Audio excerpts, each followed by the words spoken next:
está vinculado a el trabajo productivo. O sea, nosotros hacemos hincapié principalmente en el trabajo productivo.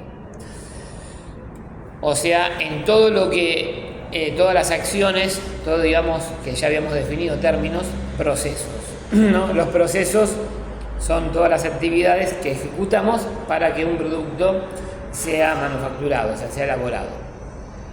Desde que es materia prima, desde su ingreso, hasta, bueno, que pasa por una serie de actividades que vamos a ver también cómo clasificarlas, esas actividades, hasta producto terminado, ¿no? Entonces nosotros en este estudio vamos a hacer hincapié en eso, porque por ejemplo, cuando estamos viendo ergonomía, cuando analizamos movimientos, posturas, lo hacemos tanto desde el punto de vista de un trabajo que sea desde la producción o como sea también desde la información, como es que lo habíamos clasificado también, ¿no?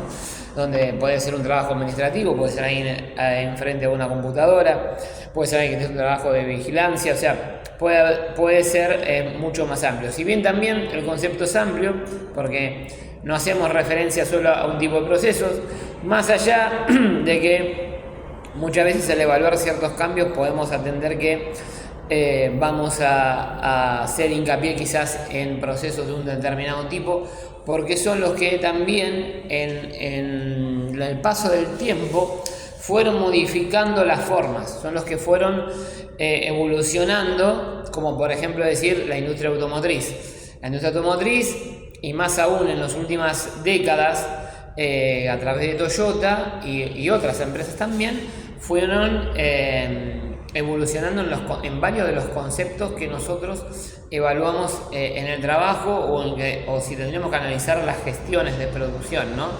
En el área de cómo repartir, por ejemplo, los sectores, las máquinas, en cómo reducir tiempos, en cómo tratar de no perder, de tener menos pérdidas de lo que sería tiempo muerto, que justamente el punto a tratar hoy principalmente va a ser ese.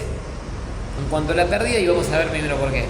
Pero bueno, quiero terminar de hacer esta pequeña introducción de lo que veníamos viendo, porque en la segunda instancia nosotros fuimos analizando, o sea, la primera era esto de el cambio de paradigma, el concepto, la inserción de la sociedad, de empezar desde que el trabajo era para esclavos, para rendir pleitesía, para estar subordinado a las órdenes justamente de órdenes jerárquicos superiores, muy diminutos, hasta, bueno, llegar el día de hoy que una persona justamente, más allá de que el trabajo que hagas es en base a eso o no, se forma para llegar a un determinado puesto o alcanzar una determinada meta. Ahora bien, luego eso, lo que estuvimos analizando fueron justamente en esto del trabajo productivo que hacíamos mención, cómo fue evolucionando también las formas de trabajar. Y hubo dos impulsores principalmente, que son Taylor y Ford, cada uno a su manera y uno consecuente al otro. Modificaron lo que, más allá de que nosotros vamos a ver que hay diferentes sistemas de cambios, hay diferentes formas de elaborar el trabajo, esto continúa lo que ellos impusieron, que es, por ejemplo, que cada persona en una producción realice una tarea específica, o sea capacitada para ejecutar una serie de tareas, a veces diminuta, a veces un poco más amplia, pero para que pueda realizar ese tipo de actividades, ¿no? Que después, bueno, si bien fue cambiando en este hecho de tratar de promover, tratar de capacitar al personal en diferentes roles, sabemos que si hablamos del puesto de trabajo específico en sí, por nosotros podemos ir desde lo macro hasta lo micro, ¿no? Del aspecto más amplio hasta el más chiquito. Nosotros en esta primera instancia, si bien hay que hacer una introducción, vamos a ir a analizar la ejecución de la tarea en sí, ¿no? Entonces, si bien siempre evaluamos conceptos generales, vamos a ir entre todo esto que hayamos visto de los conceptos de eficiencia y pérdida, cuello de botella, scrap, que eran algunos conceptos más vinculados con la producción, otros conceptos más vinculados con lo que era logística, otro concepto que era más de la calidad, si bien todos, no es que todos hablan un lenguaje diferente, sino que al contrario, o sea, es parte de un entendimiento que es nomenclatura de la jerga justamente de producción, algunos más, algunos menos. Había hecho referencia, por ejemplo, que nosotros decimos materia prima a todos los productos o insumos que son parte de una producción, pero en realidad muchas veces lo decimos mal, porque materia prima tiene que tener un origen natural, y en cambio materiales debería ser si estamos hablando, por ejemplo, de algo que como una metalúrgica o algún componente electrónico. Pero bueno, está ya aceptado que justamente se lo mencione de esa forma y utilizarlo de esa forma en los diferentes software de los programas de las empresas. Así que, salvo alguno que otro que pueda hacer la excepción, la mayoría lo toma con ese concepto, y bueno, y así poder revisar mismo que era lo que era el stock de los CMC elaborados, que era justamente algo que mencioné antes, el cuello botella, qué es eficiencia y qué es pérdida, decir qué es pérdida en cada uno de los roles. Pero bueno, volviendo a lo que dije antes, estas dos personalidades que cambiaron la forma de producir hoy impera, si bien se modifica estos puntos que había detallado en un momento que nosotros vamos a tratar en lo que era distribución, en la que es tratar de maximizar los tiempos. Siempre hay algo que no varía, que es una persona, una máquina o quien sea, en realizar una tarea específica, y si bien a veces ocurre o no, en tratar de que sea una secuencia en un determinado tiempo, o esa secuencia quizás hay que cumplirla, pero puede haber tiempos dispares entre una producción y otra, entonces quizás no es seriada, pero eso justamente lo ven, que ya si bien en la clase la hemos visto, esta grabación quedó un poco desfasada en la parte del layout, que hemos visto la distribución de máquinas y herramientas y materiales. Entonces, ya dicho esto, hoy nos vamos a centrar en un punto fundamental, que es la pérdida. O sea, nosotros lo habíamos definido, habíamos dicho que la eficiencia no era la capacidad de producir, pero que en realidad tiene, está regida bajo ciertos parámetros. ¿Por qué? Porque yo puedo decir, supongamos que una persona es eficiente y hace un tiempo de trabajo en un determinado tiempo, ¿no? Porque acá hablamos del concepto tiempo.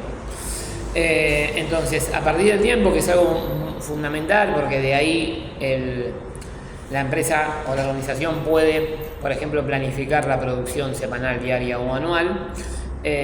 A partir de ahí puede saber qué equipamiento necesita, como punto importante, o cuánto material va a necesitar o materia prima para un determinado tiempo hasta que se consuma en las diferentes producciones. Entonces, por eso es importante el tiempo. Pero uno de los puntos para poder también, porque también, por ejemplo, influye obviamente en el costo, porque estamos hablando de tiempo, mano de obra, de trabajo del personal. Pero una de las cosas que primero tenemos que saber es la eficiencia. O sea, la eficiencia está basada en decir, bueno, mira, a través de lo evaluado tenemos un determinado tiempo de trabajo, que va a depender de ciertos factores. Supongamos que no estamos hablando de una persona y hablamos de una máquina automática que labura constantemente. Entonces, ¿qué es lo que va a ocurrir? O sea, que labura sin interferencia del hombre. O sea, va a tener un tiempo, si yo regulo ciertas velocidades, a que puedo diagnosticar la cantidad de productos que va a realizar. Entonces, en una cantidad de horas yo puedo decir, bueno, que produce tanto. Esa eficiencia es la maximización, o sea, el 100%, que va a estar ese cálculo dotado en que decir, bueno, si ejecuta la máquina en tanto tiempo la tarea, en un tiempo, en una hora, en un minuto o lo que sea, va a ser tanto. Va a haber poca interferencia al error, porque supuestamente estamos hablando de una máquina que está en condiciones, salvo que tenga una detección por tema de mantenimiento o por una reparación, y tiene que ejecutar esa tarea. Entonces, acá yo puedo decir que esa es la eficiencia máxima. Podré evaluar, calcular, ver tema de métodos, que es un tema que siga esto, cambiar los métodos, las formas para maximizar aún más, pero bueno, va a tener un rango limitado. Si quiero modificarlo, esa eficiencia, voy a tener que realizar una serie de acciones. diferentes con las personas, porque yo quizás puedo evaluar una misma tarea a diferentes personas y van a tener determinados tiempos. Entonces lo que se hace ahí es generalmente tomar un parámetro de medida, pero bueno, esto ya es parte de justamente del estudio de trabajo, pero de las personas que son las que analizan los métodos, los metodistas, que después, como dije antes, es un tema siguiente a esto y vamos a evaluarlos de cómo se toman referencia. Pero podemos decir que yo soy eficiente, pero supongamos que no alcanza para cubrir con mis clientes. Entonces, con respecto a ese cliente, no soy tan eficiente por mi capacidad, y no hablo de la personal, sino mi capacidad en cuanto a justamente cantidad de personas, máquinas, disposición de materiales, disposición de tiempos y tecnología, me lo permite hasta un punto. Entonces, el concepto de eficiente puede ser con respecto a qué. Y por eso acá, porque es importante ver el concepto de pérdidas, porque justamente las pérdidas seríamos como lo contrario a la eficiencia, ¿no? Porque la pérdida es lo que va a hacer que yo tenga una eficiencia menor. Tenemos un máximo que está estipulado por X personas o persona a través de diferentes sistemas, que va a estar sujeto también a una serie de condiciones. ¿Por qué? Porque yo antes dije, supongamos que una máquina sea meramente automática, donde quizá la acción del hombre es controlar que esté funcionando, es controlar que el producto lo esté haciendo en su etapa de una determinada manera. Pero también tengo que tener en cuenta que puedo no tener este tipo de producciones. Entonces, puedo tener una producción que sea netamente manual, o sea, hasta la habilidad de las manos de las personas, una tarea que sea minuciosa, ¿no? Que sea más de que tenga objetos que tenga que tener mayor cuidado, de calidad.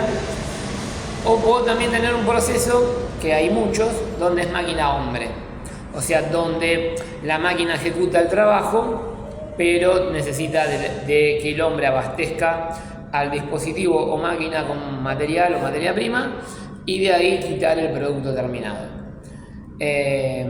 Entonces ahí es lo que llamamos máquina-hombre. Y luego está el netamente automático, que justamente es una producción donde tiene poca intervención del hombre o casi nula, sí la de control, que no afecta que la máquina pueda seguir en movimiento. Entonces, a la hora de analizar justamente eficiencia, vamos a ver que en su momento estas tres cuestiones las tenemos que tener en cuenta. Y estas tres cuestiones las vamos a tener en cuenta también para las pérdidas, ¿no? Nosotros tenemos que ver justamente a qué llamamos pérdidas. Y acá hay una clasificación también de las pérdidas para poder entender, y justamente también ustedes van a poder encontrar según librerías o según enlaces que analicen o evalúen o lean diferentes formas de ver lo que yo digo. Quizás en algunos casos pueden llegar a haber alguna clasificación mayor, tanto para lo que dije de eficiencia, para lo que dije de producción o para lo que dije de pérdidas, cada uno lo encara de una manera diferente, pero bueno, más o menos en líneas generales todos hablamos del mismo idioma, hablamos de la misma manera, pero son cuestiones a tener en cuenta. Entonces la pérdida también varía, ¿no? Y la pérdida también va a tener injerencia según justamente o sea, para resumirlo, cuanto más tengamos la acción del hombre en el trabajo, primero vamos a tener que tener una complejidad mayor para estudiar la eficiencia, y también vamos a tener en cuenta que va a haber una injerencia mayor de las pérdidas, porque justamente la persona puede cansarse, tener un día malo, estar mal anímicamente, puede ser que haya personas que para hacer esa tarea utilicen diferentes métodos o tengan diferentes velocidades. Por eso siempre la idea es la de estandarizar ciertas cuestiones o de estandarizar lo máximo posible. Y o sea, la persona va al baño, tiene reuniones, puede tener conflictos con la empresa, que bueno, un poco en la parte de ergonomía de estrés psicológico también vemos cuáles son los factores que pueden influir en lo que es el carácter, sentimiento de una persona, o en el estado de ánimo de una persona, para resumir, pero y que repercutan en esa tarea. Eso obviamente son variables de mucha diferencia entre uno y otro, que son difíciles de calcular. Entonces por eso cuando alguien coloca una eficiencia que está estudiada supuestamente, porque a veces no ocurre, yo por ejemplo hace unos minutos mencioné la del metodista, pero no todos acuden a un metodista, que es una persona que justamente estudia tipos de producción. Hay personas que, o sea, hay situaciones donde la producción la evalúa alguien con un rango superior, que tiene experiencia en la empresa, tiene experiencia en trabajos, entonces la organización lo toma como el que va a evaluar la eficiencia. A veces también hay que tener el concepto de intencionalidad, ¿no? Porque quizás la empresa pone una eficiencia en base justamente a atender que el operador o el trabajador o la máquina se exija al máximo, que tenga poco rango de error o poco rango de pérdida, como para decir, bueno,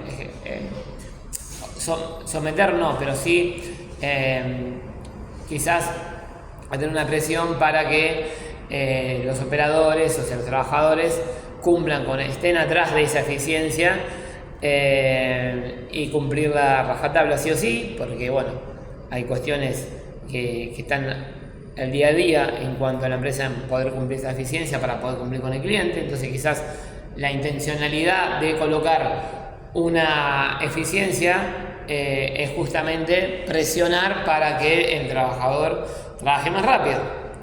En otros será para que trabaje más cómodo, más seguro, y en otras cuestiones, bueno, puede ser también lo contrario, ¿no? Que quizás se cargue una eficiencia menor porque los que están responsables quieren que, en vez de evitar toda esa presión, de que al contrario, los operadores estén holgados, puedan tener un tiempo, puedan llegar a lo que se llama cumplir con lo que sería la base productiva, a pesar de los problemas que puedan ocurrir día a día, y de quedar resguardado ante cualquier polémica que surja, ante cualquier problema que pueda suscitarse en el día a día, en una semana de trabajo, una semana complicada donde quizás hay retrasos con clientes, porque eso también influye. Por eso no siempre, como mencioné antes, se acude a un agente externo para poder medir la eficiencia, porque también hay empresas que están constantemente haciendo producciones nuevas, que llegan nuevos clientes, nuevas producciones, entonces tratan de que haya alguien idóneo para poder tomar los tiempos, porque acá, bueno, la eficiencia se basa en tiempo. O sea, ¿cómo la visualizamos la eficiencia en una producción? Va a depender justamente del tipo de actividad productiva, va a depender del producto, pero generalmente se llama lo que se llama la base, o sea, la base productiva. En líneas generales puede aparecer como la cantidad por hora. O sea, decir, pongamos, yo realizo un corte de plástico, de hierro, del que sea, entonces a través de la velocidad de la persona y la ejecución de la máquina, los segundos que tardan en cortar, decir, bueno, puedo hacer 500 por hora o puedo hacer 1000 por hora. Entonces es la relación cantidad-horas. Puede ocurrir también que, como hay máquinas que, por ejemplo, determinan cuánto es el tiempo para realizar una tarea, como para que tengan referencia quizás y todos puedan vincularlo, es como decir, yo tengo una producción en la cocina y me guío en un proceso por el tiempo que yo le doy al horno o al microondas o al artefacto que sea. En uno de los casos, por ejemplo, es la impresora 3D. La impresora 3D tiene un tiempo en el cual va a tardar, que casi siempre puede haber una diferencia en minutos, pero es el real. Pero tomé referencia a la impresora 3D y quizás es un aparato no tan productivo, porque por los tiempos que tarda, si bien hay muchos que trabajan con ese tipo de tecnología para producir productos, no lo hacen a gran escala porque justamente tienen tiempo prolongado. Entonces las máquinas automáticas, muchas que trabajan como el 3D, en trabajar como el 3D, que trabajan con el código G, que no sé si ustedes saben, después si quieren me consultan y les digo de qué se trata, trabajan bajo un programa. Los códigos G lo que hacen es ejecutar ciertos comandos para que las máquinas realicen una tarea determinada, basándose en que la máquina se basa para sus movimientos automáticos en una en un eje de coordenadas, perdón, porque se me veía las ideas que se mezclaron. Pero bueno, en un eje de coordenadas es lo que hacen, se toma referencia al sistema numérico, por eso se llaman muchas máquinas de control numérico, para poder moverse, y a través de los códigos G, los comandos G, que generalmente es una letra G con un número, hace que interpreta que tiene que ejecutar una tarea acorde a la máquina que se está utilizando, ¿no? Entonces, bueno, esas generalmente tienen el tiempo de ejecución. Entonces, la cantidad de horas se va a basar primero en ese tiempo, y después de ahí se le va a agregar el factor humano, si no es que es un proceso automático. O sea, si es automático, que quizás la máquina, además de hacer el producto, lo corta y lo expulsa, bueno, o lo expulsa, no solo tiene que cortarlo, bueno, ahí será todavía menos la injerencia de la persona. Ahora, si necesita que la persona la quite, coloque otra vez material o materia prima para que la máquina ejecute la tarea, ahí ya estamos hablando de otra cosa. Por ejemplo, vuelvo, estamos en la impresora 3D. La impresora 3D lo que se necesita es primero que se enfríe, quitar la pieza, muchas veces con la ayuda de una espátula, y después hay que colocar un líquido adherente, que en muchos casos se usa un fijador de pelo. Fijador de pelo es lo que llama la cama caliente para la adherencia del próximo material, ¿no? Bueno, en otros casos será diferente, será quizás limpiar con un soplete de aire comprimido la zona de trabajo para volver a colocar otra vez materia prima, o a realizar ciertos ajustes, que justamente también esto que estoy mencionando es parte de lo que llamamos el tiempo muerto. Por eso yo ahora les voy a compartir un documento donde está bueno cómo lo divide en 3 partes ese tiempo muerto, pero primero, bueno, quería hacer esta introducción. Entonces, como les mencionaba antes, lo que tiene que evaluarse a la hora de tomar una eficiencia o de analizar una pérdida, justamente son todas estas cuestiones: cómo trabaja la máquina, es un trabajo automático, es un trabajo máquina-hombre, porque por ejemplo, si es máquina-hombre, yo voy a tener un tiempo determinado en el cual la máquina trabaja. Supongamos, no sé si alguno vio alguna vez un agujero de banco, bueno, yo coloco una piecita y tengo que realizar esta tarea, agujerear, hay una bajada del tiempo de la mecha para poder hacer el agujero determinado, y eso es de la máquina. O si voy a una prensa, supongamos, porque acá hay una acción del hombre.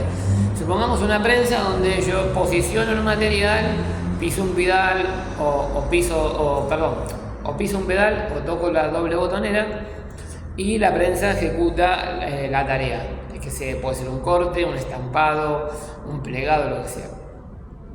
Ese tiempo es el tiempo de ejecución. Yo no lo puedo variar, a no ser que pueda ser que sea una milésima de segundo más rápido, pero serán segundos que son propios de la máquina, o sea, son ponderables que yo no puedo quitar. Ahora, lo que sí hace a mi tiempo es el momento en que yo sujeto la pieza, la coloco en el lugar, y después de que la prensa ejecutó esa tarea, la retiro. Entonces ahí hay un tiempo hombre, ¿no? En el cual, bueno, yo quizás dentro de la hora de trabajo puedo interrumpir o no, por una serie de motivos, porque si tengo que controlar cómo está saliendo, o sea, medirlo, separarlo por tipo de lotes, o sea, puedo tener que realizar una serie de cosas dentro de esa hora. Entonces, por eso el ajuste de la eficiencia tiene que estar acordada dentro de ese tiempo.